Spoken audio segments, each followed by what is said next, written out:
In this video, we are going to post the adjusting entries to the general ledger, and then we're going to test the debits and credits in the general ledger by doing a trial balance after we make these adjustments. And from there, we can then produce the income statement, retained earnings, and balance sheet. So we begin. Some of the journal entries: depreciation expense, 800, accumulated depreciation building, 800. Depreciation expense 400, accumulated depreciation truck 400, salary expense 4,000, salaries payable 4,000, supplies expense and supplies on hand. I'm going to post those four now, and you will see that we have supplies expense 6,000 and we reduce supplies on hand, and we had salaries expense 4,000 and we credit salaries payable 4,000. Of course, we had depreciation expense, trucks and building. Oops, this slipped down. This should be up here, 800. And the last few journal entries in the adjusting: debit rent expense, credit prepaid rent, debit insurance expense, and credit prepaid insurance. And we earned revenue, but we had not recorded, therefore we wouldn't have received it. We credit revenue because we always credit revenue when we earn it, and we debit accounts receivable. The next step then is to summarize by taking a trial balance. This is the adjusted trial balance for the month, and we simply list the accounts in any order: the debit balance accounts with their debit balances and the credit balance accounts. And you see that we balance.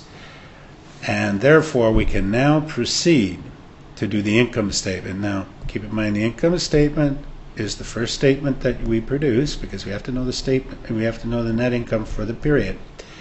And that's simply the revenue account minus all the expense accounts. So we had it up properly. Lopez Delivery income statement, give the time period for the month ending June 30th. So we have service revenue. We have two categories, and revenue and expenses. And so on the outside, we have the revenue and the expenses. Now we summarize the expenses, we move inside, and we carry that total to the outside. So therefore, total expenses 42,200. Subtract that from my revenue, and I have net income 61,800. That, of course, belongs to the shareholders. So the next statement then, Lopez Delivery. Name of the statement is a statement of retained earnings. Time period is for the month ended June 30th.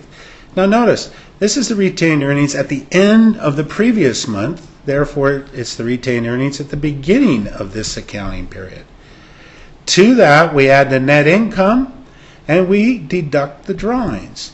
So therefore, at the end of June 30th, the retained earnings, that is the earnings the company has made, earned, but has not given back in the form of dividends to the shareholders, they've retained it, is 202,600. Now all the other accounts in the ledger belong to the balance sheet. We've used everything except the balance sheet accounts. Here we start with the assets, and we have a classified balance sheet.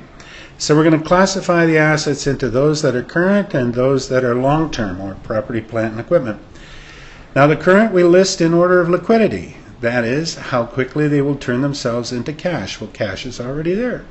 Then we have accounts receivable, supplies on hand, prepaid insurance, prepaid rent. The total current assets, 185,800. Now the property, plant, and equipment, we had building less accumulated depreciation. So the book value of the building is 283,200. We had truck less accumulated depreciation. So therefore, the book value of the truck is 69,600. So the total long-term property, plant, and equipment, 352,800, and therefore the total assets 538,600. Lastly, we do the liabilities and shareholders' equity. So the current liabilities, there are no long-term liabilities, but if there were, we would list them after the current. We had salaries payable and accounts payable. Total liabilities 36,000. In the shareholders' equity, we have common stock or capital stock and the retained earnings that we brought over. So therefore the total liabilities, shareholders' equity section, 538,600, which equals our total assets. And there we have presented our financial statements. The last step in the accounting cycle now is to close out the revenue accounts and the expense accounts and the dividends to the retained earnings.